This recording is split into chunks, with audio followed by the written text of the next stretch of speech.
আসসালামু আলাইকুম প্রিয় দিনী ভাই ও বোন, আপনারা সকলে কেমন আছেন? আশা করছি আল্লাহ পাকের অশেষ কৃপায় আপনারা সকলেই বেশ ভালো আছেন এবং তিনি আমাকেও ভালো রেখেছেন, আলহামদুলিল্লাহ।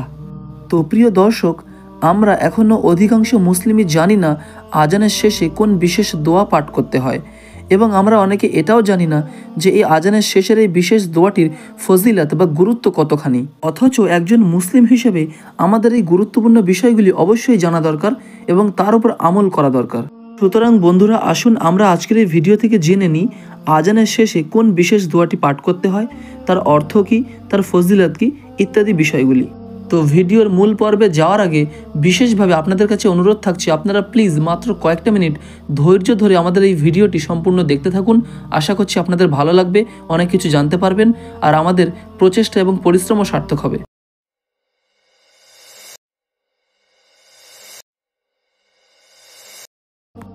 তো প্রিয় দর্শক, মনে করুন মসজিদে মুয়াজ্জিন সাহেব আজান দিচ্ছেন, আপনি তখন কি করবেন? আপনি আজান মনোযোগ সহকারে শুনবেন এবং আজানের জবাব দেবেন। আর যখন আজান শেষ হবে আপনি পাঠ করবেন দরুদ শরীফ।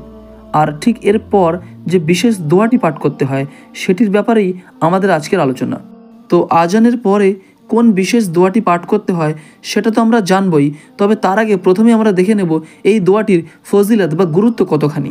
আর এ ব্যাপারে বুখারী শরীফের একটি হাদিসে, যেখানে হযরত জাবের ইবনে আবদুল্লাহ রাদিয়াল্লাহু তাআলা আনহু হতে বর্ণিত আছে যে রাসূলুল্লাহ সাল্লাল্লাহু আলাইহি ওয়াসাল্লাম ইরশাদ করেছেন, যে ব্যক্তি আজান শুনে তারপর বিশেষ এই দোয়াটি পাঠ করবে, কিয়ামতের দিন তার জন্য আমার শাফায়াত ওয়াজিব হয়ে যাবে।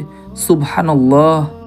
সুতরাং এই হাদিসটি থেকে আমরা সহজেই বুঝতে পারি যে আজানের শেষে এই বিশেষ দোয়াটি পাঠ করা আমাদের জন্য কতটা গুরুত্বপূর্ণ ও তাৎপর্যপূর্ণ ইবাদত। প্রিয় বন্ধুরা, আমরা এতক্ষণে এই বিশেষ দোয়াটির ফজিলত সম্পর্কে জানলাম। তো এখন আমরা জানব আজানের শেষের এই বিশেষ দোয়াটি কি। দোয়াটি হলো আল্লাহুম্মা রাব্বা হাযিহিদ দাওয়াতিত তাম্মাহ ওয়াস সালাতিল কায়িমাহ আতি মুহাম্মাদানিল ওয়াসিলাতা ওয়াল ফাদিলাহ ওয়াবআসহু মাকামাম মাহমুদানিল্লাযী ওয়া'আদতাহ ইন্নাকা লা তুখলিফুল মিয়াদ। দোয়াটির বাংলা অর্থ: হে আল্লাহ, এ পরিপূর্ণ আহ্বান ও প্রতিষ্ঠিত সালাতের মালিক মুহাম্মদ সাল্লাল্লাহু আলাইহি ওয়াসাল্লামকে ওয়াসিলা ও সর্বোচ্চ মর্যাদার অধিকারী করুন এবং তাকে সে মাকামে মাহমুদে পৌঁছে দিন যার অঙ্গীকার আপনি করেছেন। কিয়ামতের দিন সে আমার শাফায়াত লাভের অধিকারী হবে। তাই প্রিয় মুসলিম ভাই ও বোন, আমাদের যাদের এই দোয়াটি মুখস্থ নেই, আসুন আমরা আজই এই অত্যন্ত ফজিলতপূর্ণ বিশেষ দোয়াটি মুখস্থ করে এর উপর বেশি বেশি করে আমল করার চেষ্টা করি।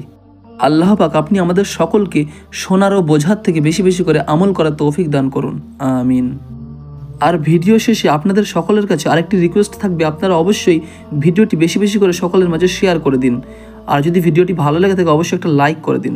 সকলে ভালো থাকবেন। আসসালামু আলাইকুম।